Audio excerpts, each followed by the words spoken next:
رحمن يا رحمن ونصلي ونسلم على رسوله الكريم أما بعد فأعوذ بالله من الشيطان الرجيم بسم الله الرحمن الرحيم وخلقناكم أزواجا صدق الله مولانا العظيم۔ گزشتہ نشست میں نکاح کے مقاصد کو ہم نے بیان کیا تھا اور اسلام کی تعلیمات میں، شریعت کی تعلیمات میں نکاح کے 7 بڑے اہم مقاصد بیان کیے گئے تھے، اور ان مقاصد کا جاننا ہر شخص کے لیے ضروری ہے کہ شریعت کے مزاج کو سمجھے کہ اسلام میں نکاح کی کیا اہمیت ہے۔ تو بہرحال یہ تفصیل گزشتہ اتوار کی نشست میں ہم بیان کر چکے۔ آج کی نشست میں ہمیں بیان کرنا ہے نکاح کا طریقہ کار کیا ہونا چاہیے، اسلام میں نکاح کا طریقہ کار کیا ہے۔ تو نکاح کے طریقہ کار میں سب سے پہلی جو بنیاد ہے وہ ہے رشتے کا انتخاب۔ اپنی بیٹی کے لیے کسی لڑکے کا انتخاب اور اپنے بیٹے کے لیے کسی لڑکی کا انتخاب کرنا، اس انتخاب سے متعلق شریعت نے سب سے اہم اور بنیاد جو بتائی ہے وہ دین بتایا ہے کہ آپ اپنی بیٹی کے لیے بھی انتخاب کرنا چاہیں تو دیندار داماد کا انتخاب فرمائیں، آپ اپنے بیٹے کے لیے کوئی لڑکی دیکھنا چاہتے ہیں تو دیندار لڑکی کا انتخاب فرمائیں۔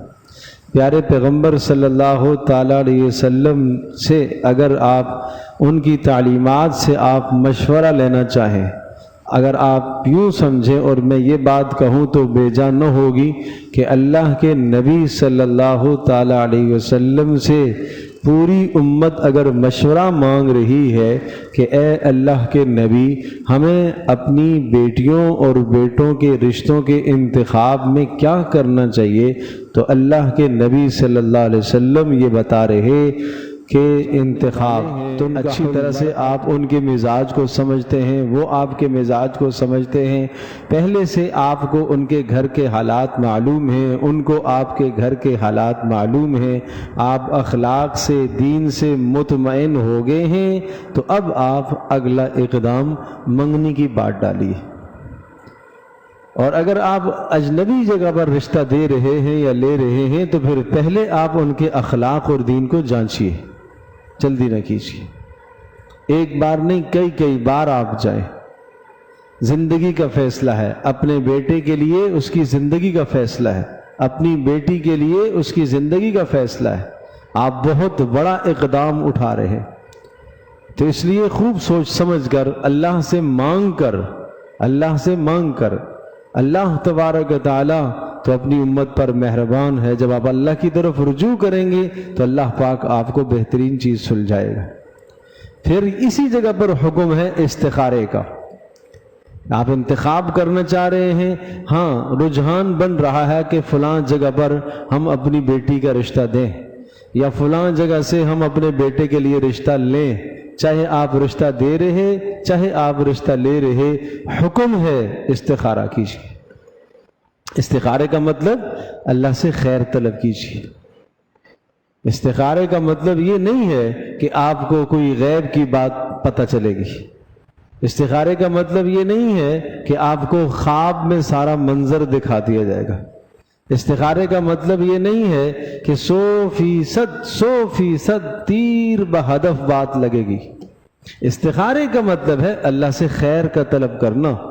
اللہم انی استخیرک، جو دعا ہے استخارے کی، اے اللہ میں آپ سے خیر مانگتا ہوں، اور استخارہ از خود کیجئے، چونکہ اس وقت ضرورت آپ کی ہے، آپ خود استخارہ فرمائیں، لوگوں سے نہ کروائیں، فلاں سے نہ نکلوائیں، فلاں سے نہ نکلوائیں، کسی اور عمل کی طرف نہ جائیں، آپ وہ عمل کریں جو رسول اللہ صلی اللہ علیہ وسلم نے آپ کو بتلایا ہے۔ کیا کریں؟ اچھی طرح سے آپ وضو فرمائیں، وضو کرنے کے بعد 2 رکعت نماز نفل استخارے کی نیت سے آپ ادا کریں۔ اور 2 رکعت نماز نفل میں کوئی مخصوص طریقہ نہیں ہے جیسے آپ عام نفل ادا کرتے ہیں، توجہ دل جمعی کے ساتھ. اور پھر نفل پڑھنے کے بعد آپ اللہ سے جب دعا کے لیے ہاتھ پھیلائیں تو اللہ کی حمد و ثنا بیان کریں، درود شریف پڑھیں اور پھر استخارے کی دعا پڑھیں. اور وہ کسی بھی کتاب میں آپ دیکھیں گے، مسنون دعاؤں کی جو کتابیں ہیں اس میں استخارے کی دعا وہ مل جاتی ہے. ہماری ویب سائٹ ہے فکر آخرت، اس کے اندر استخارے کی نہ صرف دعا بلکہ پورا طریقہ کار لکھا ہوا ہے، وہاں سے آپ دیکھ لیں. تو وہ استخارہ آپ نے کیا 1 بار 2 بار 3 بار 4 بار 5 بار 6 بار، کئی بار آپ استخارہ کریں. اس کے لیے ضروری نہیں ہے کہ رات کو کریں، اس کے لیے ضروری نہیں ہے کہ استخارہ کر کے آپ سو جائیں. نہیں، آپ ظہر کے نفل آپ نے پڑھے، آپ نے استخارے کی نیت کر لی. عصر سے پہلے آپ نے نفل ادا کیے، استخارے کی نیت فرما لی. عشاء کی نماز کے ساتھ آپ نے نفل ادا فرمائے، استخارے کی نیت آپ نے کر لی. استخارے کی نیت کر لی اور استخارے کی دعا آپ نے پڑھ لی. اور پڑھنے کے بعد اللہ سے یہ مانگیے کہ اے اللہ میں اپنے بیٹے کا یا بیٹی کا رشتہ لینا دینا چاہ رہا ہوں، اے اللہ فلاں جگہ میرا ارادہ ہے، اگر اس میں میرے لیے خیر ہے تو اس میں خیر ڈال دے. اے اللہ اگر خیر نہیں ہے تو میرے دل سے نکال دے اور اس کا متبادل مجھے عطا فرما دے. استخارے کی جو دعا ہے اس کا بھی یہی معنی ہے. کیا معنی ہے؟ اے اللہ میں تجھ سے خیر طلب کرتا ہوں، اے اللہ میں تیری قدرت کے مطابق تجھ سے بھلائی مانگتا ہوں، اس لیے کہ تو بہتر جانتا ہے، میں نہیں جانتا. اے اللہ تو جانتا ہے اس میرے معاملے میں اگر میرے لیے خیر اور بہتری ہے تو اے اللہ اس کو میرے لیے مقدر فرما اور اس کو میرے لیے بابرکت فرما. اور اے اللہ تو جانتا ہے اگر اس میں میرے لیے بہتری نہیں ہے تو اے اللہ اس کو میرے سے دور فرما اور اس کو مجھ کو اس سے دور فرما، اور پھر اس کے متبادل میرے لیے اور مقدر فرما اور پھر اس پر مجھے راضی بھی فرما. کتنا پیارے کلمے کہ میں تو چاہ رہا ہوں یہی ہو، لیکن اے اللہ اگر اس میں بہتری نہیں ہے تو اس کو دور کر دے، پھر دوسری چیز مجھے عطا فرما اور اس پر مجھے راضی بھی کر دے، میرے دل کو بھی مطمئن کر دے. یہ استخارے کی دعا ہے. تو استخارہ کرنے کے بعد آپ کا دلی رجحان کس طرف ہے؟ اگر آپ کا دلی رجحان اس رشتے کی طرف ہو رہا یا اسباب پیدا ہو رہے تو بس خیر کی نشانی ہے، خواب کوئی نہیں آیا آپ کو. اور اگر آپ کا دلی رجحان جو ہے اس طرف نہیں بن رہا اور دل کے اندر جو ہے وہ پختگی نہیں آ رہی تو اس بات کی نشانی ہے کہ آپ پیچھے ہٹ جائیں، آپ کے لیے خیر نہیں ہے اس میں. بس اتنا سا ہے استخارہ، اور یہ ہر آدمی کر سکتا ہے. استخارہ کر لینے کے بعد آپ کو اطمینان آ گیا رشتہ دینے لینے کا، تو اب آپ منگنی کا پیغام بھیجیں. اب آپ اپنے بیٹے کے لیے اگر رشتہ چاہتے ہیں تو آپ جو ہے لڑکی والوں کے گھر میں جائیں، پیغام لے کر جائیں. اور یہ بھی آپ کو جاننا چاہیے، اور اگر آپ کو پتہ چل گیا تو پیچھے ہٹ جائیے کہ وہاں کوئی پہلے سے پیغام لگا ہوا تو نہیں ہے، کہیں بات چل تو نہیں رہی ہے. اس لیے صاف صاف حدیث میں آیا کہ اپنے مسلمان بھائی کی منگنی کے اوپر اپنی منگنی مت ڈالو. اللہ کے نبی نے منع فرمایا. اگر آپ کو پتہ چل گیا کہ ہاں وہاں بات چل رہی ہے تو پھر آپ پیچھے ہٹ جائیں، انتظار کیجئے، وہاں اگر نہ ہو جاتی ہے پھر آپ بات ڈالیں. لیکن کسی کے ہاں بات ہو رہی اور پھر اگر آپ نے بات ڈالی ہے تو آپ نے رسول اللہ صلی اللہ علیہ وسلم کی منشا کے خلاف کیا ہے، آپ کی چاہت کے خلاف کیا آپ نے. تو یہ طریقہ سمجھایا. اور پھر اسی طرح سے اگر آپ کی بیٹی ہے اور آپ نے کوئی لڑکا مناسب دیکھا ہے، اس کی دینداری سے بھی آپ مطمئن ہیں اور اس کے اخلاق سے بھی آپ مطمئن ہیں، تو کیا آپ لڑکی کا رشتہ لے کر جا سکتے ہیں؟ جی ہاں، ایسا بھی کر سکتے ہیں. لڑکی کا رشتہ بھی لے کر آپ جا سکتے ہیں. یعنی دونوں طرف سے. اول تو یہ ہے کہ لڑکے والے وہ رشتہ لے کر جائیں لڑکی والوں کے گھر میں، لیکن اگر لڑکی والے پہل کر دیتے ہیں، پیشکش کر دیتے ہیں تو بھی جائز ہے. حضرت عمر رضی اللہ تعالی عنہ کی بیٹی حفصہ رضی اللہ تعالی عنہ، ان کے نکاح کا معاملہ آیا تو سیدنا ابوبکر صدیق رضی اللہ تعالی عنہ سے درخواست کی کہ میری بیٹی حفصہ بیوہ ہو گئی ہیں، اگر آپ نکاح چاہتے ہیں تو آپ کے ساتھ نکاح کرا دوں. یہ خود پیغام لے کے جا رہے ہیں اپنی بیٹی کا. ابوبکر صدیق رضی اللہ تعالی عنہ جو ہے وہ خاموش رہے۔ حضرت عثمان رضی اللہ تعالی عنہ سے پوچھا کہ آپ اگر چاہتے ہیں تو آپ سے اپنی بیٹی کا نکاح کرا دو، حفصہ کا۔ خود پیغام لے کے عمر بن خطاب رضی اللہ تعالی عنہ جا رہے۔ حضرت عثمان نے فرمایا مجھے ضرورت نہیں۔ کچھ دن کے بعد حضرت ابوبکر صدیق رضی اللہ تعالی عنہ نے عمر رضی اللہ تعالی عنہ سے کہا کہ عمر، شاید آپ کو ناگواری گزری تھی جب میں خاموش رہا تھا، آپ نے رشتے کی پیشکش کی تھی۔ کہا بالکل گزری، میں نے آپ سے پیشکش کی، آپ نے کوئی جواب نہ دی۔ تو کہا بھائی بات دراصل یہ تھی کہ میرے سامنے رسول اللہ صلی اللہ علیہ وسلم نے تذکرہ فرمایا تھا، آپ علیہ السلام آپ کی بیٹی حفصہ سے نکاح کرنے کا ارادہ کر رہے تھے، اور وہ رسول اللہ کا راز تھا میرے پاس، تو میں نے اس راز کو فاش نہیں کیا۔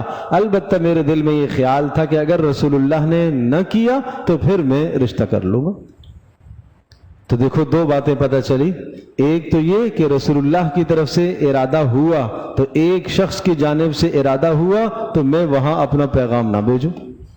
دوسری بات یہ سمجھ میں آئی کہ یہ راز تھا۔ ہاں، جب رسول پاک صلی اللہ علیہ وسلم نے حضرت عمر رضی اللہ تعالیٰ کو پیغام بھیج دیا اور بات پکی ہو گئی، طے ہو گئی، تو اب حضرت ابوبکر صدیق نے اس بات کو کھولا۔ اب چونکہ وہ راز رہا نہیں۔ کس قسم کی زندگی تھی ان لوگوں کی، کیا خوبصورت زندگی تھی ان لوگوں کی، کیا پیاری زندگی تھی ان لوگوں کی۔ تو اس طرح سے نکاح کا پیغام میں عرض کیا کہ لڑکے والے لے کر جائیں یہ تو اصل ہے، اور اگر لڑکی والے پہل کر دیں کوئی مذائقہ نہیں۔ اس لیے کہ دیکھو فطرت یہ ہے کہ فطرت میں مرد کے اندر عورت کی طرف میلان، عورت کے اندر مرد کی طرف میلان اللہ نے رکھا ہے۔ دونوں کو ایک دوسرے کی ضرورت ہے۔ جب دونوں کو زندگی گزارنے کی ایک دوسرے کی ضرورت ہے تو کوئی مذائقہ نہیں، اس میں کوئی عار کی بات نہیں، اس میں کوئی شرم کی بات نہیں۔ تو پھر جب آپ پیغام بھیجیں گے تو اس پیغام کو شریعت کی اصطلاح میں خطبہ کہتے ہیں، اور اردو میں اس کو منگنی کہتے ہیں۔ منگنی ایک عہد ہے، وعدہ ہے کہ بھائی ٹھیک ہے، دو آدمی آپس میں، لڑکی لڑکے کے ماں باپ آپس میں بیٹھ کر معاملہ طے کر لیتے ہیں کہ بھائی ہاں ہمیں یہ رشتے کا انتظام کرنا ہے اور یہ لین دین ہمیں کرنا ہے، بس یہ ایک عہد ہو گیا۔ اب اگر اس عہد اور وعدے کو کوئی توڑتا ہے بغیر کسی وجہ کے تو یقیناً وعدہ خلاف ورزی کا گناہ اسے ہوگا، کہ اگر منگنی توڑتا ہے بغیر کسی سبب، بغیر کسی وجہ کے، تو جو نقض عہد کا گناہ ہے وہ اس پر آئے گا، اس لیے کہ ایک عہد ہے۔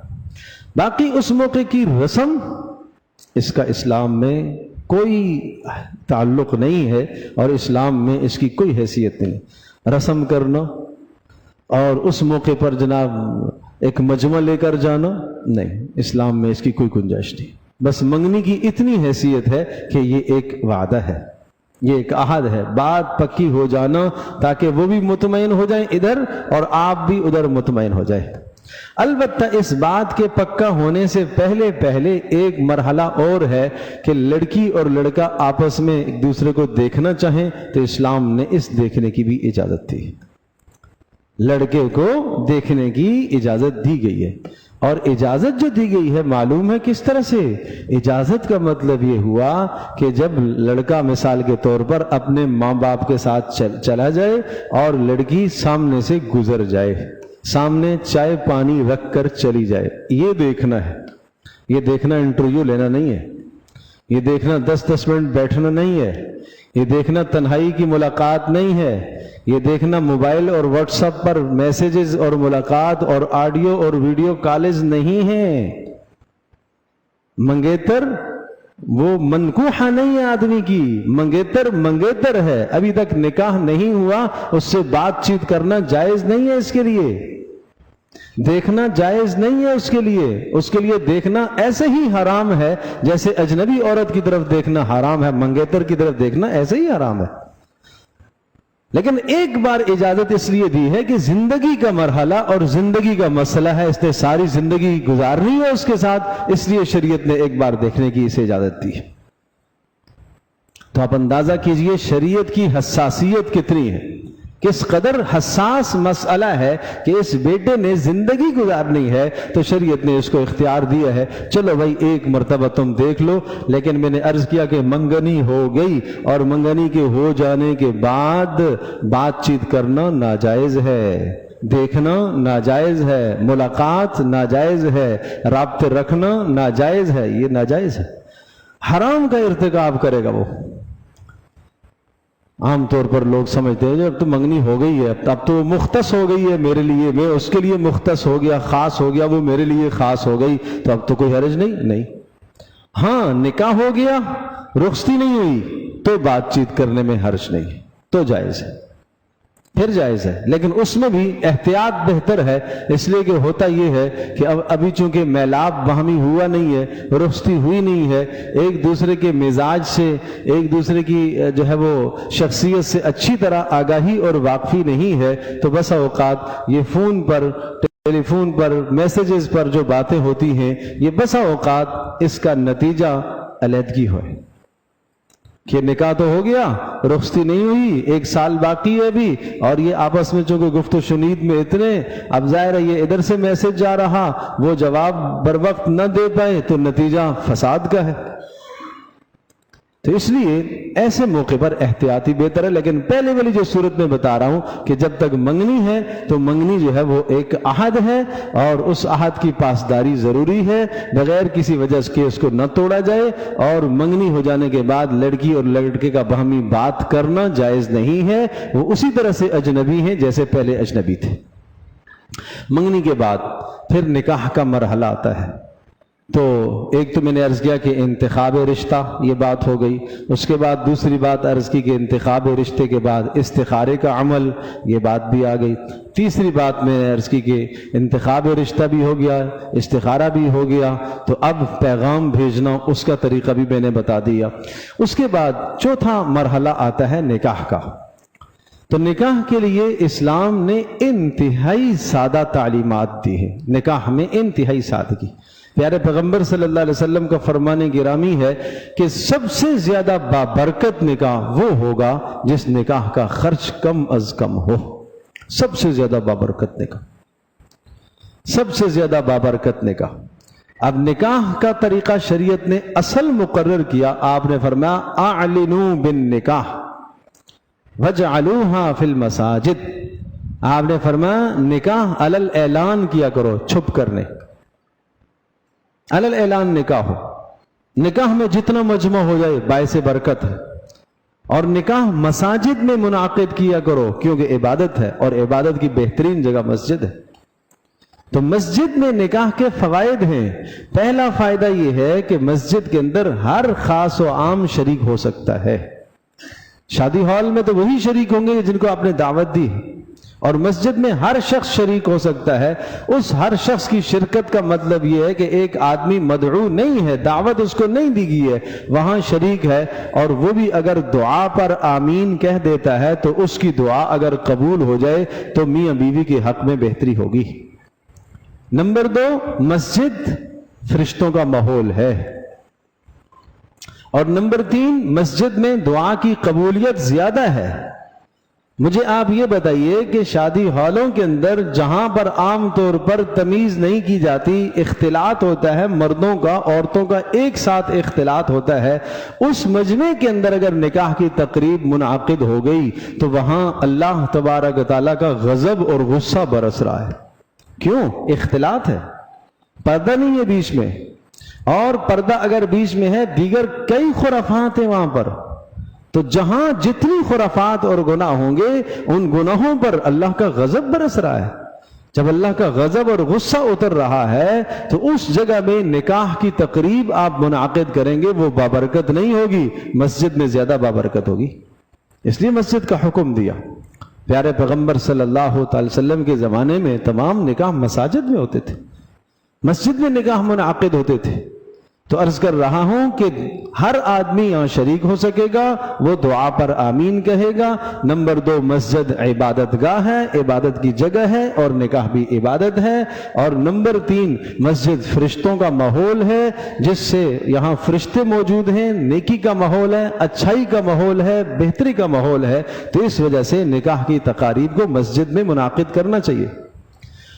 اور مسجد میں جب ہم نکاحوں کی تقاریب کو منعقد کرتے ہیں تو اس موقع پر رسول اللہ صلی اللہ تعالی علیہ وسلم نے نکاح کی تقریب کے بعد چھوارے تقسیم کروائے ہیں، یہ ثابت ہے۔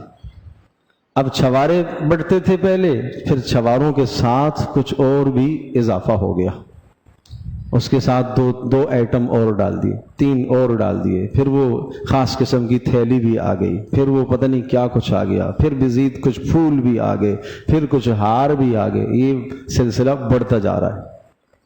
تو بھائی اسلام ان چیزوں کی حوصلہ شکنی کرتا ہے۔ حضرت صلی اللہ علیہ وسلم کے زمانے میں صرف کیا تھے؟ چھوارے ہوتے تھے، چھوارے۔ تو یہ سنت ہے، اس کو سنت سمجھ، اس کے ساتھ جو باقی آپ لٹرا پٹرا لے کے آتے ہیں وہ سنت میں شامل نہیں ہے۔ تو سنت تک اس کو رکھیں، آگے نہ بڑھیں اس کو، جسے رسول اللہ صلی اللہ علیہ وسلم نے بتلایا وہاں ہی اس کو رکھیں۔ پھر نکاح کی تقریب منعقد ہو گئی، اور نکاح کی تقریب میں نکاح کے مسائل اور نکاح کے احکام بیان کیے جائے۔ رسول اللہ صلی اللہ علیہ وسلم کا نکاح کا خطبہ ہوا کرتا تھا، اور نکاح کے خطبے میں آپ نکاح سے متعلقہ احکام بتاتے تھے، اس لیے کہ اس زمانے میں کیا ہوتا تھا؟ ایک خطبہ ہوتا تھا جمعے کا، اس میں وعظ ہوتا تھا، اور ایک خطبہ ہوتا تھا نکاح کا، اس میں بھی وعظ ہوتا تھا۔ تو نکاحوں کے خطبوں پر وعظ کیا جائے، لوگوں کو نکاح کے احکام اور مسائل بتائے جائے، ازدواجی زندگی سے متعلقہ احکام و مسائل بتائے جائیں۔ یہ فائدے کہاں حاصل ہوں گے؟ مسجد میں۔ یہ فائدے شادی ہال میں حاصل نہیں ہوتے۔ شادی ہال میں اسٹیج پر 2-4 آدمی ہی سن رہے ہوتے ہیں، اور باقی سننا تو اپنی ضرورت محسوس کرتے ہی نہیں ہے۔ حالانکہ اس شادی میں سب سے مؤثر اور سب سے بہترین عمل نکاح کی تقریب ہے، اس پر اہمیت ہی نہیں ہے آج، اس پر توجہ ہی نہیں ہے آج۔ سب سے مؤثر تقریب کہ بھئی اس میں اللہ کی حمد و ثنا ہو، اللہ کا نام پڑھا جائے، آیات پڑھی جائیں، شہادتین ہو، اشہد ان لا الہ الا اللہ کا کلمہ ہو، اشہد ان محمدن عبدہ و رسولہ کا کلمہ ہو، آخرت کی بات ہو، رسول اللہ کی بات ہو، اللہ پاک کی بات ہو، موت کے مرنے کے بعد کی زندگی کی بات ہو۔ یہ ساری باتیں کہاں ہو سکتی ہیں؟ مسجد۔ اور شادی کے ہاں شادی ہال میں وہ ماحول ایسا نہیں ہوتا کہ ایسی بات کی جائے، اور ماحول سننے کا بھی نہیں ہوتا۔ ہر آدمی وہاں وقت دیکھ رہا ہوتا ہے، بھائی نکلو جلدی سے یہ فارغ کرے اور کھانا کھولے۔ تو اس لیے بھائی نکاحوں کی تقاریب کو رسول اللہ صلی اللہ علیہ وسلم کے زمانے میں مساجد میں منعقد کیا جاتا تھا، اور سادگی کے ساتھ چھوارے تقسیم ہوتے تھے۔ پھر اس کے بعد نکاح کے بعد رخصتی کا مرحلہ آتا ہے۔ رخصتی کا مرحلہ، رخصتی کے لیے بھی اصل امر اور حکم یہ ہے کہ لڑکی کو اپنے گھر سے رخصت کیا جائے بارات کے لیے۔ بارات نہیں، نبی علیہ الصلوۃ والسلام کے زمانے میں اس کا کوئی تصور نہیں ہوتا تھا، کوئی تصور نہیں ہوتا تھا۔ یہ خالص ہمارے ہاں رسموں میں یہ چیزیں آ گئی ہیں، اور رسم کا حصہ بن گیا ہے۔ اب 2 تقریبیں ہوتی ہیں، ایک بارات کی تقریب، ایک ولیمے کی تقریب۔ ایک شادی کی تقریب اس کو ہم کہتے ہیں، ایک ولیمے کی تقریب۔ لڑکی والوں کی طرف سے بارات کی تقریب اور پر تکلف کھانا، پر تعیش کھانا۔ اگر اس موقع پر لڑکی والے قرض لے کر کھانے کی تقریب منعقد کر رہے ہیں، اور خاندان والوں سے ڈر کر دب کر کے نہیں کریں گے تو لوگ برا کہیں گے، ایسے کھانے کا کھانا بھی جائز نہیں ہے۔ ایسی جگہ پر تقریب میں کھانا کھانا جائز نہیں ہے۔ سنیے گا، رسول اللہ صلی اللہ علیہ وسلم کا ارشاد گرامی ہے، لا یحل لامرئ مسلم الا بطیب نفسہ، کسی مسلمان کا مال کھانا جائز نہیں ہے مگر اس کی دلی اجازت کے ساتھ، اس کے اندر کی خوشی کے ساتھ۔ تو یہ جو لڑکی والے بارات کا اتنا پرتکلف انتظام کرتے ہیں، کیا یہ خوشی کے ساتھ کھلا رہے تھی؟ تو جائز نہیں۔ ہاں، یہاں یہ گنجائش ہے، اتنی حد تک بات درست ہے کہ بھئی مسئلہ یہ ہے کہ چونکہ آپ نے اپنی بیٹی کو رخصت کرنا ہے، رخصت کہاں سے کرنا ہے؟ گھر سے، اور رخصت کرنے کے لیے آپ کے بھائی آگے، آپ کے چچا آگے، آپ کے ماموں آگے، آپ کی بہنیں آگئی، جو قریبی رشتہ دار ہیں وہ وہاں جمع ہو گئے، 5 10 20 لوگ جمع ہو گئے، اقربا سارے، وہ سارے جمع ہو گئے، چاہے آپ نے ان کو دعوت دی ہو یا نہ دی ہو، آپ نے یہ بھی کہہ دیا ہو کہ بھئی بیٹی کی رخصتی گھر سے ہوگی، آپ تشریف لے گا، آپ اپنے ہاتھوں سے رخصت کیجیے، اچھی بات۔ اس موقع پر جو افراد جمع ہو گئے ہیں، چونکہ وہ آپ کے گھر میں آ گئے ہیں، ان کے لیے اگر آپ ضیافت کا، کھانے کا انتظام کر لیں، یہ آپ کی طرف سے دعوت ہے، نہ واجب ہے، نہ مسنون ہے، نہ مستحب ہے۔ سنیے گا، نہ واجب، نہ مسنون، نہ مستحب، صرف اس لیے کہ بھئی گھر میں مہمان آئے ہیں، مہمانوں کو کھانا کھلا رہا ہوں۔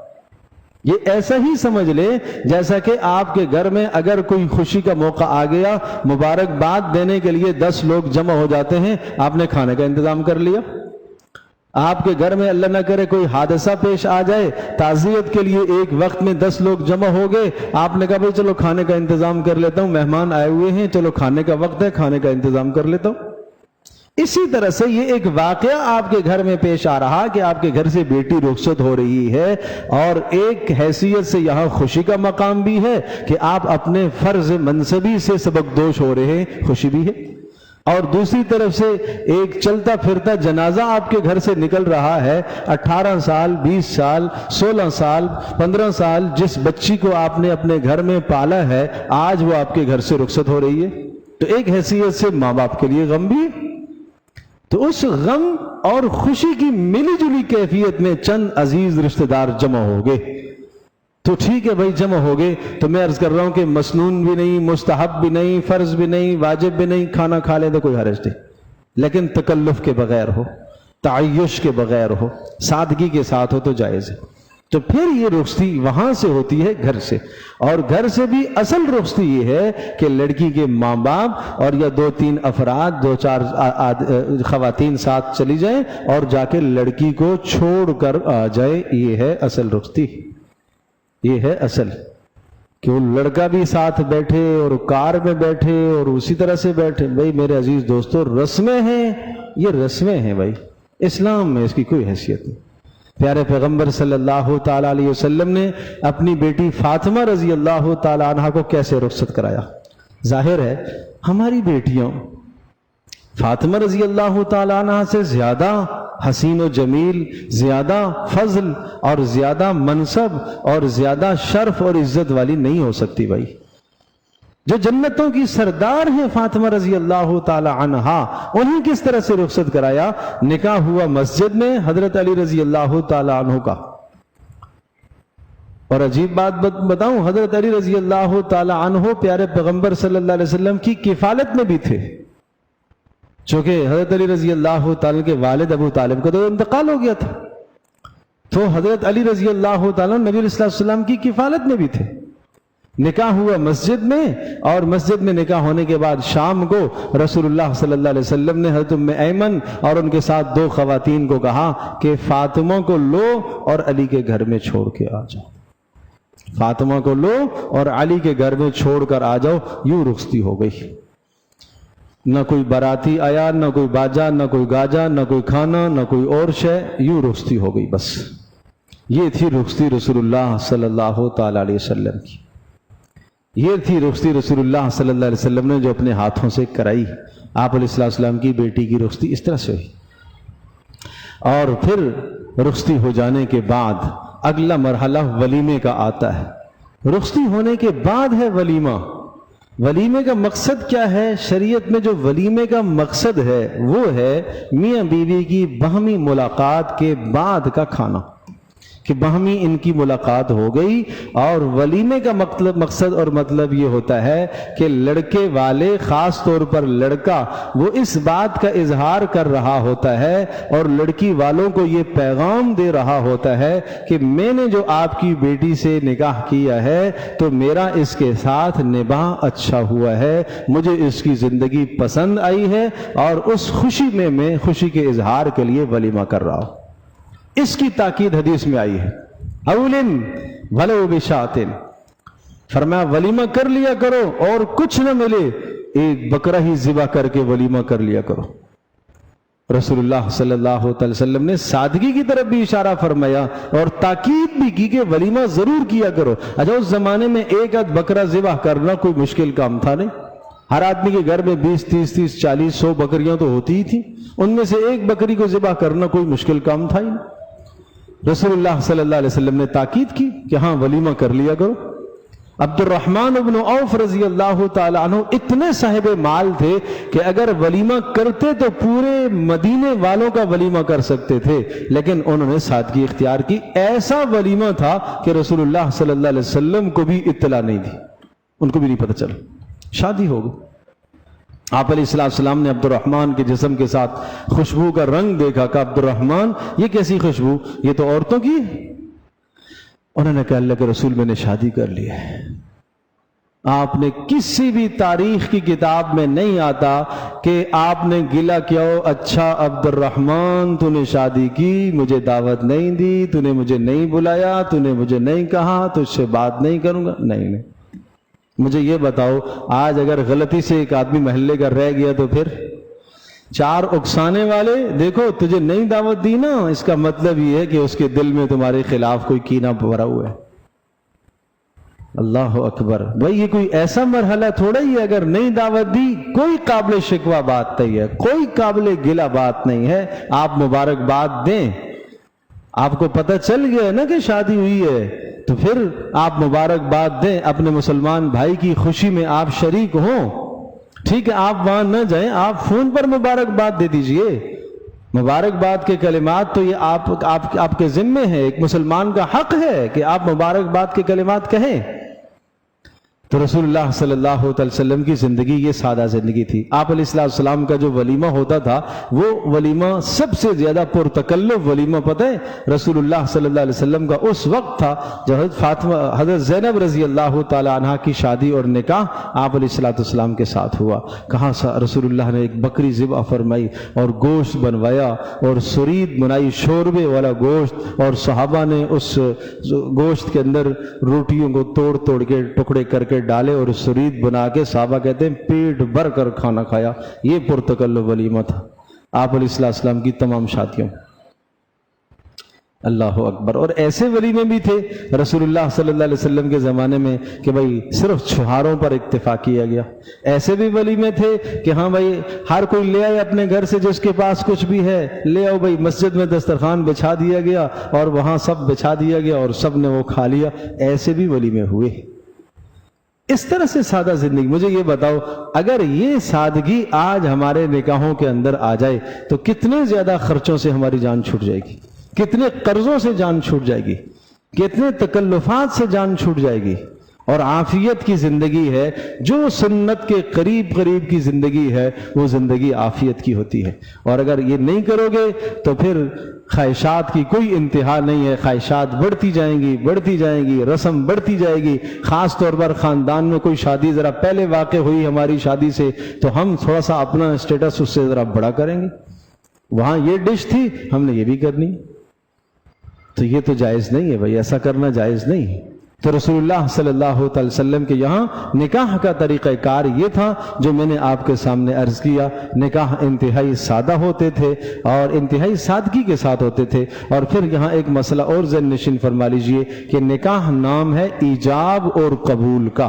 ایجاب کا مطلب ہے پیشکش کرنا اور قبول کا معنی قبول کرنا۔ لڑکی کی جانب سے ایجاب ہوتا ہے اور لڑکے کی جانب سے قبول ہوتا ہے۔ لڑکی چونکہ مسجد کے اس ماحول میں نہیں آتی اس لیے لڑکی کی جانب سے وکیل آتا ہے، لڑکی کی جانب سے وکیل آتا ہے اور اس وکیل کے ساتھ دو گواہ ہوتے ہیں۔ وہ کیا کہتے ہیں ذرا سنیے گا، اس کا کوئی تصور ہی نہیں ہے آج کل ہمارے کیا مقصد ہوتا ہے۔ وہ دو گواہ اس بات کی شہادت دینے کے لیے ہوتے ہیں کہ بھائی اس لڑکی نے اس آدمی کو وکیل بنایا ہے، تو اس کا مطلب یہ ہوا کہ یہ وکیل صاحب جا کے لڑکی سے اجازت لیں گے اور دو گواہوں کی موجودگی میں اجازت لیں گے، اور گواہ بھی کون لے کر جائیں؟ جو محرم رشتے ہوں۔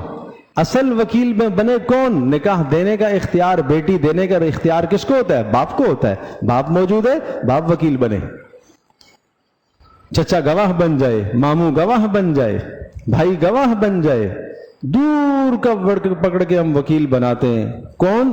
یہ جی لڑکی کا بہنوئی ہے، اور نہیں بنائیں گے تو بہنوئی تو اس کے لیے غیر محرم ہے، اس کو کیوں وکیل بنا رہے ہو آپ؟ تو غیر محرم، یہ اس کا چچا زاد ہے۔ سب کو جوڑنا ہے نا، کسی نہ کسی کو، ہر ایک کو کوئی نہ کوئی منصب دے رہے ہیں، کام دے رہے، آپ کو یہ ہم نے کام، شریعت کو نہ دیکھا، اللہ کے رسول صلی اللہ علیہ وسلم کا کیا قانون ہے؟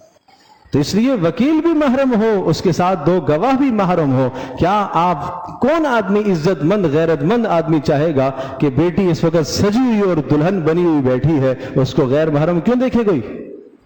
اس کو کیوں کوئی غیر محرم دیکھے؟ اور غیر محرم کے دل میں برے بدترین خیال آئیں، کیوں خیال آئیں؟ کیا محرم رشتہ نہیں ہے اس کا؟ کیا اس کا باپ وکیل نہیں ہے یہاں پر؟ کیا اس کے بھائی موجود نہیں ہے؟ کیا اس کا چچا اور ماموں نہیں ہے؟ محرم رشتے لے کے جاؤ، تو وکیل بھی محرم ہو، اور وکیل کے ساتھ جو دو گواہ ہوں وہ بھی محرم ہو، اور وہ وکیل کو دیکھتے ہیں اور وہ اس بات کا اقرار اور اظہار کرنے کے لیے ہوتے ہیں کہ ہاں اس لڑکی نے اس صاحب کو نکاح کی اجازت دی ہے۔ یہ ہے مقصد، اس کو کہتے ہیں وکیل، اور وکیل کے ساتھ دو گواہ دلہن کے۔ اور ادھر دوسری جانب چونکہ دلہا یہاں خود مسجد میں موجود ہوتا ہے، اس لیے دلہے کے گواہ نہیں ہوتے۔ عام طور پر لوگ پوچھتے ہیں ہاں جی دلہن کے گواہ یہ دو ہیں، دلہے کے گواہ یہ دو ہیں۔ بھائی دلہے کے گواہ کیوں ہیں؟ دلہا تو خود موجود ہے، دلہے کے گواہ نہیں ہوتے۔ ہاں دلہا کے گواہ اس وقت ہوں گے جب دلہا خود موجود نہیں ہوگا، نہ لڑکی موجود نہ لڑکا موجود۔ جیسے لڑکی کی جانب سے وکیل آیا، لڑکے کی جانب سے بھی وکیل آئے اور ایجاب و قبول ہو، اور وہ لڑکے کی جانب سے وکیل آئے تو پھر وہاں دو گواہوں کی ضرورت ہوتی ہے کہ وہ اس بات کا اقرار کریں گے کہ ہاں اس لڑکے نے اس آدمی کو اپنا وکیل بنایا ہے، پھر وہ وکیل کہلاتے ہیں دلہے کے۔ ورنہ دو وکیل ہوتے ہیں شادی کے گواہ، وہ شادی کے گواہ ہوتے ہیں، وہ وکیل نہیں ہوتے، وہ شادی کے گواہ ہوتے ہیں۔ وہ کیا شہادت دیتے ہیں؟ وہ شہادت یہ دیتے ہیں کہ بھائی یہ شادی جو ہوئی ہے یہ ہمارے دیکھنے میں ہوئی ہے، یہ جو نکاح ہوا تھا نا مسجد میں ہمارے سامنے ہوا تھا، وہ اس بات کی شہادت دیتے ہیں، گواہی دیتے ہیں۔ اس لیے کہ ایجاب اور قبول جو ہوتا ہے وہ کس کے سامنے ہوتا ہے؟ دو گواہوں کی موجودگی میں۔ اگرچہ پورا مجمع گواہ ہوتا ہے، نہ بھی تصریح کرے جب بھی کافی ہے۔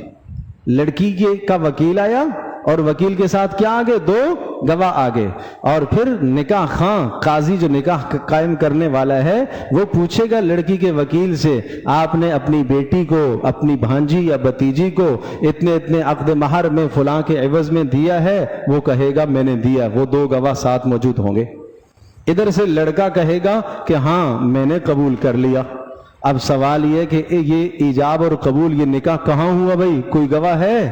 ہاں دو آدمی یہ گواہ ہیں جو فارم پر لکھے جاتے ہیں، باقی ہے تو سارا مجمع گواہ۔ اگر کسی کی آپ تصریح نہ کریں، نام انٹری نہ کریں، جب بھی دو گواہ تو ہے نا، پورا مجمع گواہ ہے، نکاح ہو جائے گا۔ لیکن انٹری دو گواہوں کی اس لیے ہم کرتے ہیں کہ کل اگر کوئی عدالت میں کوئی حاجت پیش آتی ہے تو اس وقت یہ دو افراد گواہ بن سکیں، یہ اس لیے ہوتا ہے۔